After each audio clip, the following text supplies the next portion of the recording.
ఇవాళ మన రెసిపీ అండి సూపర్గా ఉండే దోశ అన్నమాట.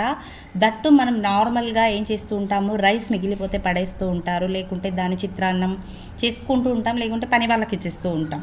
అది కాకుండా మనం దాన్ని కూడా యూటిలైజ్ ఎలా చేయొచ్చు, సూపర్గా సాఫ్ట్గా ఉంటే మన రెగ్యులర్ దోశలాగే ఉంటుందన్నమాట. ఆ దోసాస్ని ఎలా ప్రిపేర్ చేయాలి అని ఈరోజు చూసేద్దామా అండి.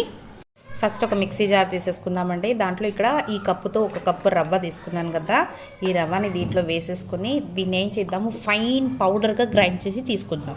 మనం ఎంత నైస్ రవ్వ తీసుకున్నా మళ్ళీ దీన్ని పౌడర్ చేయాలి, దానికోసం దీన్ని ఫైన్ పౌడర్గా రెడీ చేసి తీసుకొచ్చేద్దాం. చూడండి, ఇలా నీట్గా దీన్ని ఫైన్ పౌడర్గా రెడీ చేసి తీసుకొచ్చేసాను కదా.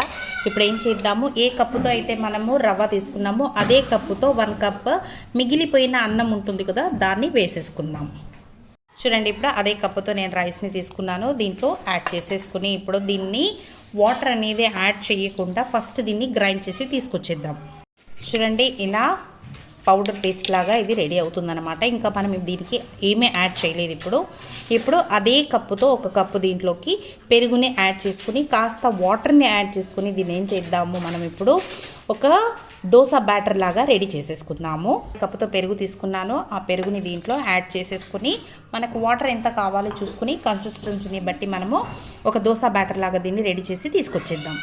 చూడండి, మంచిగా దోశ పిండి సూపర్గా మనకి రెడీ అయిపోయింది. ఇప్పుడు దీన్ని ఒక బౌల్లోకి ట్రాన్స్ఫర్ చేసేస్తాం.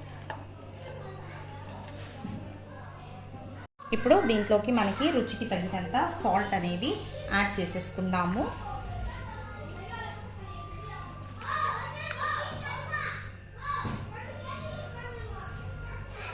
దీన్ని ఒకసారి బాగా తిప్పేసి వాటర్ వేసుకున్నాను నేను కాస్త.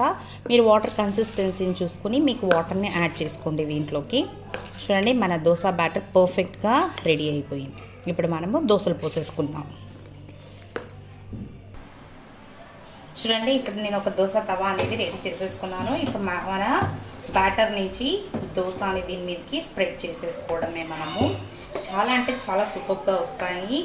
మనం అచ్చం నార్మల్ దోసెస్ ఎలా ఉంటాయో అలాగే వస్తాయి అన్నమాట. టేస్ట్ కూడా సేమ్ టేస్ట్, సేమ్ టెక్స్చర్ వస్తుంది. మిగిలిపోయిన అన్నాన్ని అలా వేస్ట్ చేయకుండా, లేకుంటే ఏమి చేయాలి అనే ఒక ఆలోచన లేకుండా సూపర్గా ఇలా దోశలు పోసుకొని మనము ఎంజాయ్ చేసేయచ్చు.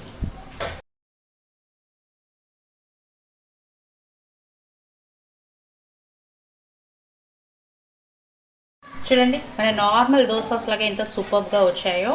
ఇప్పుడు దీని మీదకి కాస్త పొడి అనేది వేసుకున్నాం అనుకోండి, మన పొడి దోశ సూపర్గా రెడీ అయిపోయింది.